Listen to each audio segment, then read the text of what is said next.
Are you looking for the perfect book to read this summer? If so, look no further. I've got 7 books to match the summer heat wave.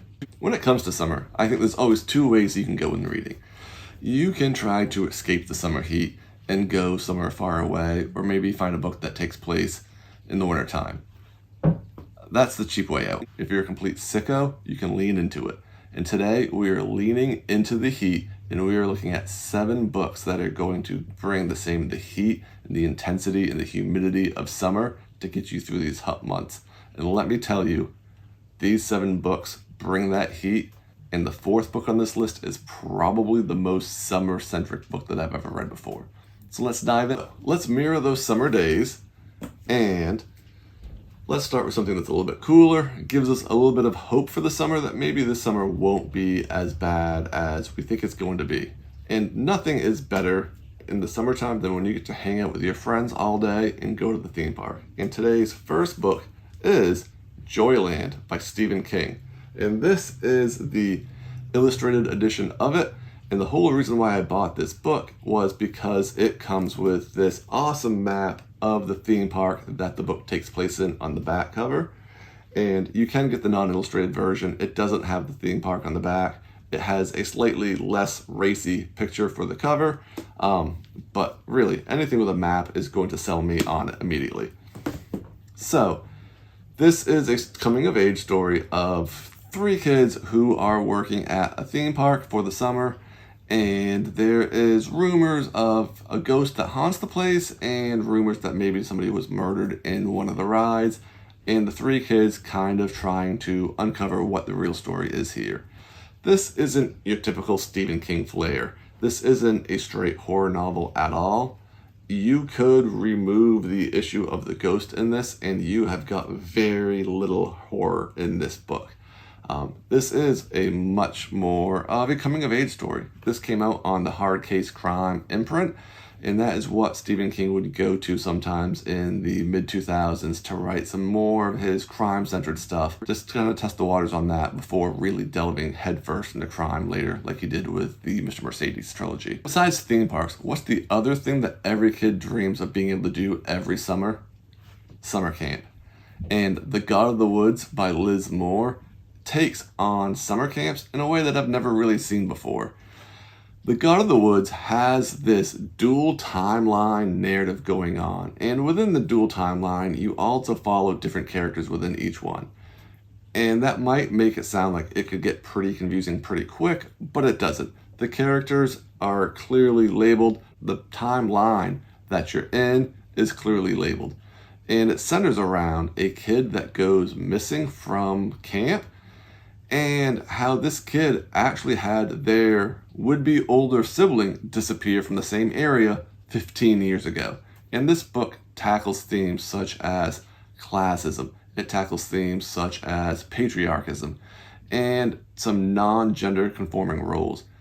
It is one of the best books that came out last year, and one that I think everybody should read. It is just absolutely incredible. Liz Moore has a taut thriller in here to where you are guessing between both mysteries of the missing kids and what really happened to each one. Everybody Knows by Jordan Harper is a fiery look at Hollywood and the creeps that run the town. Think James Ellroy takedown of Hollywood, but for the 2020s. And to throw in some more fire into the mix, we actually have a madman who is firebombing local homeless encampments. In this story, we are following a Hollywood fixer, which is somebody who works in PR and trying to cover up bad stories for famous people so they don't get into the tabloids. And she gets a tip from her boss that there's a big case that's about to be broken, and to meet him somewhere. On her way to meet him, he is gunned down publicly. They don't even try to hide the fact that this man was gunned down. He is standing outside of a hotel, I believe, and he is just driven up on and gunned down. And the book is her trying to solve who it is that gunned him down and why. And the deeper and deeper she goes down in the spiral, the darker and darker it gets, and the more and more violent and insidious this gets. Now, we are at peak summertime. And In the Valley of the Sun by Andy Davidson brings that heat, brings that humidity, brings that sweltering heat wave coming off of the ground into the book, from the book into you. I've never read a book where I just felt so immersed into a place that I've never been before, and I could feel the heat waves coming off the page. You can taste the gravel in your mouth. It is sweltering, it is sweaty, it is gross, and this book is incredible.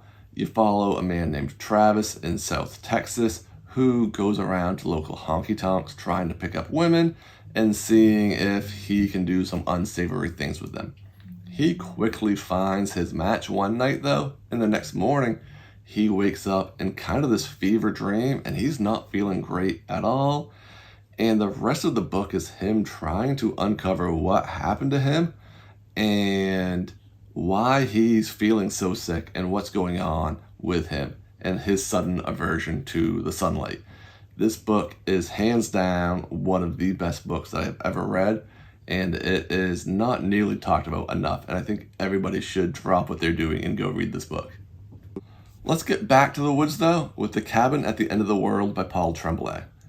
This did have a movie recently come out in the past couple of years. I believe it's called A Knock at the Cabin. It's directed by M. Night Shyamalan. I have not seen it. I cannot compare the book to the movie, but I can tell you this book is the book that got me back into reading after I had taken many years off.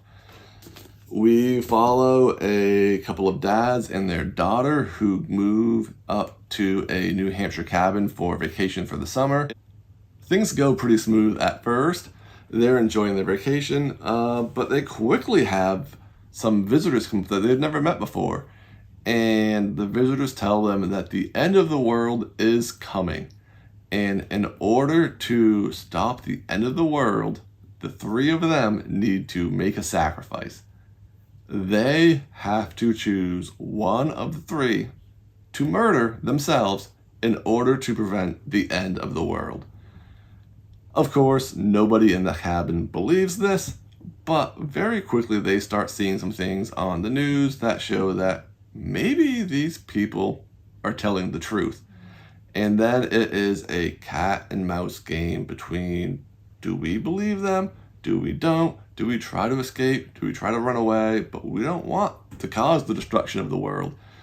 And when Paul Tremblay is at his best, he is mirroring a lot of what noir and crime novels do best, which is ask a lot of tough questions, but don't give you the answer. Leaves you to decide for yourself what the answers are. And Cabin at the End of the World is a book that does this magnificently. Of course, no summer list is complete without the unofficial king of summer, in my eyes, S.A. Cosby. And All the Sinners Bleed is S.A. Cosby's probably second darkest book that I've ever read. If you tuned in for last week's episode where we talked about his new book, King of Ashes, I said that that was probably his darkest book. All the Sinners Bleed is the book that made me hesitate to see, is it actually the truth? This book opens with a student shooting a teacher and then quickly turns into a white police officer shooting the unarmed, surrendering black student. As the local sheriff tries to uncover whether or not this was a just shooting, he also discovers that there is a serial killer of children in the local area, and he is on the hunt for them, trying to take care of his police force who is revolting against him because he's a black man. And there's also the local KKK who is hell-bent on having their parade this summer in honor of their Confederate statues. This book tackles a lot of different things, like S.A. Cosby does. He's never content to just tackle one thing. He wants to tackle many things. We've got racism, we've got police brutality, we've got the darkness of serial killing and what can happen to children. We also, as always with S.A. Cosby, have some amazing family characters.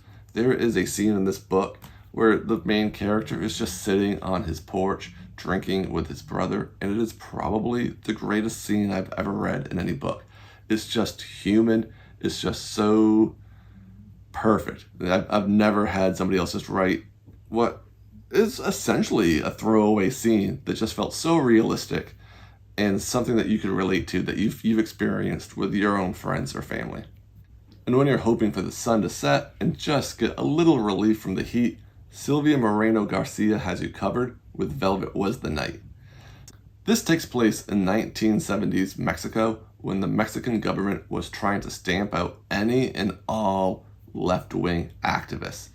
We follow, by her own admission, a fairly bland, boring main character who is just looking for some sort of excitement in her life when, all of a sudden, her younger, slightly more attractive political activist neighbor goes missing.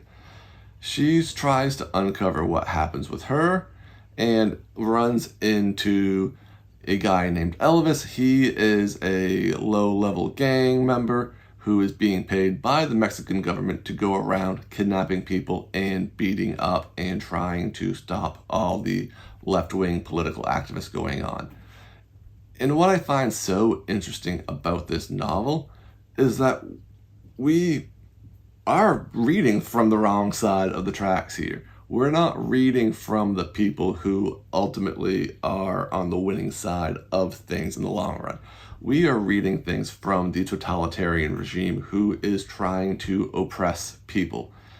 And I thought that was a really interesting twist on this type of novel. Most of this takes place in Mexico City and the surrounding areas, and you get to know the vibes and the areas so well, like the back of your hand. Like, you feel like you're on these streets with these characters, and it is one of the books that has transported me so much to a place that I've never been to that I felt like I do now know. And not a lot of writers have the ability to take something like that, and transport you to a place that you've never been to and make it feel like it's its own character and really make you feel like you are in that place. There's been, admittedly, better writers than Silvia Moreno-Garcia who can't pull that off. This is a talent that she has. I've seen very few other people be able to do.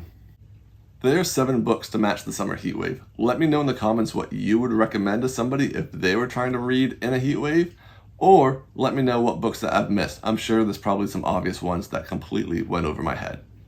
All right, I'll see you guys next week.